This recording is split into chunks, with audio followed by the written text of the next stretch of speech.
Hey fam, Mr. Mark 60 here, better known as the Marketing Practitioner, here again with you to present another case for why race and racial classifications are in fact a social construct.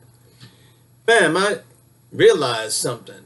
The more I look around and read the headlines and social media and some of our finest minds in the community, I'm finding out that we don't have any money, but we've been made to think that we do. You've heard the statement, blacks have $1 trillion in buying power. Well, I'm here to tell you, buying is not power and power is not in buying. As a matter of fact, most you'll get out of buying is going broke. But it's a marketer's ploy to get us to keep buying and to keep striving for that which we will never attain, economic parity, equity, and a chance at the American dream like we were promised. Just in from Jared Ball's blog a while back, but I wanted to read it because it's so apropos to what I talk about all the time. Money, economics, politics, and business. The myth of the black buying power. I mean, this is incredible the way we have been made to believe and think that we have money, and yet the data tells us that we don't have any money at all. We don't have any real wealth. We might be having salaries like I always talk about. We might be making 50,000, 60, 70, 80,000, but we don't have wealth. What is wealth? Wealth is that which you can exchange should you have an emergency and not have to use credit. Let me just keep it real simple for you. When you got wealth, you can turn something into cash and not be pressed about it. So we don't have that kind of wealth. Most of our wealth is in our homes. And I don't know, 80–90% of us who do have homes have most of that wealth tied up into that. I'm a baby boomer, and so those of us who are in the baby boomer generation, we are blessed enough, I think, to be the only ones left in the black community with any reasonable wealth, and there's not a whole lot of that. But those of you who are not baby boomers, those of you who are coming up with good salaries, if you're blessed to have them, you might have a good salary, but the data is telling me you are not accumulating wealth, at least not like your parents did, if they ever did, and at least not the way that it was promised and not the way that you've been made to think. So get this. This is the kind of crap they throw at us when they say blacks have $1 trillion in buying power and getting better. That's a lie. Watch this. The immense power of buying for African Americans, we're told again and again, makes us a huge economic force to be reckoned with. Really now. So harnessing this power by changing the consuming habits of black America, the story goes, is an essential prerequisite for black uplift. This is what they tell us. We've all heard it many times, from the screen, from the pulpit, and elsewhere. But is any of it true? Does this popular understanding confuse black income and even black debt with black wealth? Where does this misinformation come from? And does the emphasis on buying power as agency denigrate collective action in favor of lifestyle activism? Dr. Ball opens the door to this vital discussion. He says, achieving economic clarity is a bit more difficult than it would appear. The myth of black buying power resurfaced yet again in February as more news was released from African American black market profile. The myth, now updated, projects that this spending power, quote unquote, will reach $1 trillion by 2011. He wrote this back in 2005, I believe. But it's still apropos today because I still think it's quite relevant that we get the story and the facts straight. We do not have $1 trillion in buying power. Let me show you why. This mythology of an African America whose national economic strength rivals that of most countries is consistently misunderstood, improperly quoted, and ultimately used to deny the outrageous inequality and exploitation this country still requires to maintain itself as the single superpower/empire. First and foremost, the initial report cited needs to be understood for what it is. The market profiles gather and synthesize the most recent findings from dozens of sources in order to help marketers communicate more effectively with these important consumer segments. So it's a marketing ploy. Now let me show you why. So these numbers are floated not for their accuracy regarding black people's economic standing, but for their ability to tell which corporations should more aggressively target their marketing psychological warfare towards African Americans to get what little money actually is being held there. Part of their projections are based on the percentage, 30.2, of African American households whose income is more than $50,000 per year. Now, first of all, $50,000 is not a lot of money. Now, I know those of you who don't make $50,000 think that's a lot of money. It's not a lot of money. Somehow, this is meant to convey a sense of economic progress or sustainability. Not considered in this report is that if the poverty line in the U.S., a number already itself designed to hide poverty, is set so as to only count those in poverty who live in households of 4 earning less than $20,000 annually, then of course a $50,000 income would appear stronger than it actually is. Let me go on. The AABMP report, as I quoted earlier, however, references for its numbers a study from the Selig Center for Economic Growth, whose numbers also must be held in question. Their justification for suggesting in 2006 that that year would be one in which African Americans, as the nation's largest minority market, would use their economic clout to energize the U.S. consumer market as never before.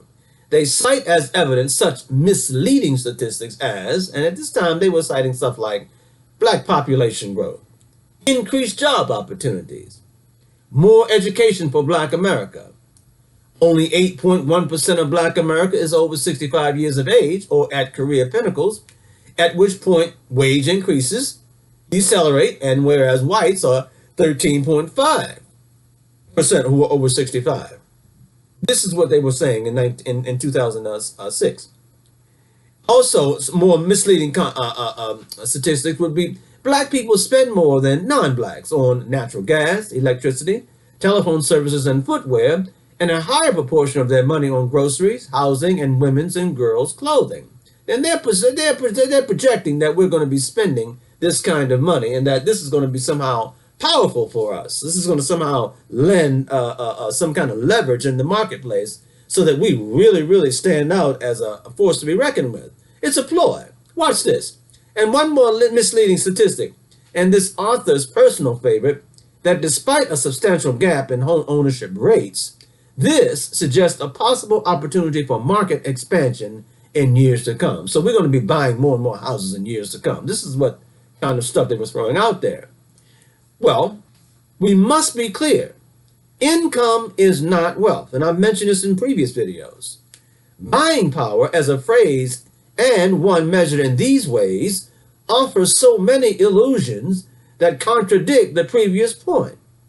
Population growth and increased jobs, increase from what? Do not, in and of themselves, say anything about economic power. More education means little as well when advanced degrees are considered as absolute necessity for economic advancement. Certainly still no guarantee. And even their own report on page 9 shows that in 2005, only 19% of African Americans earned a bachelor's degree or higher, and the percentage of that population who earned a graduate professional degree was so low as to only warrant a simple not applicable.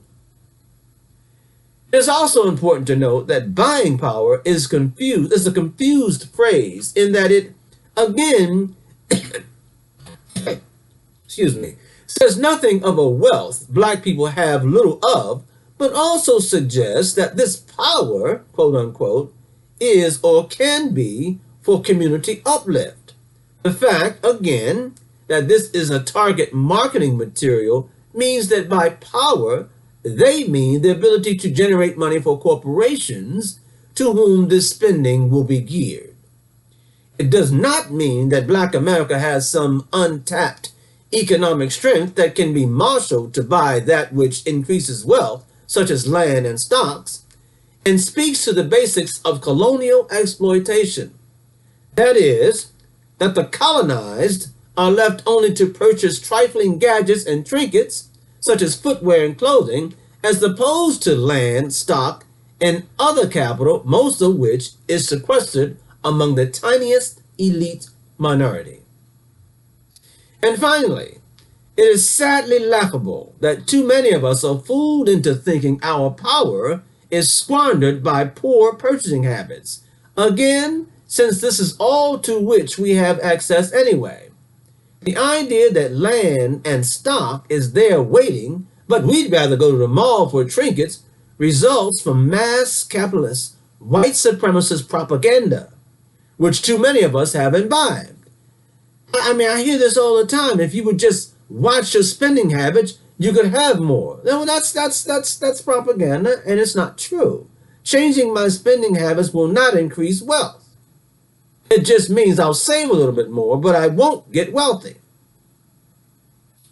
So, in fact, the suggestion in 2006 that home ownership represents a possible opportunity for market expansion, quote unquote, was a precursor to the damage and pain most are only seeing now. Predatory lending, subprime scandals, mortgage and home foreclosure, and the what United for a Fair Economy recently reported as the greatest loss of wealth for people of color in U.S. history. Upwards of $200 billion in terms of what happened during the housing crisis, which is what this is referring to. Most blacks suffered when that happened. We just haven't heard much about it. Black people, like most others, are an exploited, colonized population whose wealth-generating capabilities are, just as these reports really say, for an elite who have nothing to do with black people. Black wealth resides in elite white enclaves here and abroad, while African Americans devolve economically, politically, and in terms of health care, education, quality of and access to, police brutality, and mass incarceration. And even within Black and Latin America, 25% of the households have 90% of the wealth, demonstrating a great divide within communities where Black median net worth is already a pathetic and dangerously low $5,988 and $7,932 for Latin America, compared to, watch this, $88,651 for whites. Black people simply have no money. We spend on credit and loans, none of which is considered for either of these studies, so as to project a power, quote unquote, that we in fact are far from having. Rarely does anyone have in their pocket or bank account the $20,000 for a car or $30,000 and way up for 1 year of college. Spending power? The debt we fall into this way and others, such as credit cards, is counted as a positive by those to whom our pockets are perpetually emptied. But this is not and can never be power. Anyone, including Black leaders, who parade fanciful numbers before their unsuspecting audiences so as to again suggest that irresponsibility is the cause of Black poverty, need to be checked vigorously. We need to get back to an increased intelligent and honest discussion of economics so we can be where Toure was when he left. As he and his comrades always said when answering a phone and saying goodbye, ready for the revolution. I'm Mr. Mark 60, better known as the Marketing Practitioner. Like the page, please subscribe, and check out my online marketing money-making links at the bottom. Thanks, and I'll see you in the next video. Take care. Peace.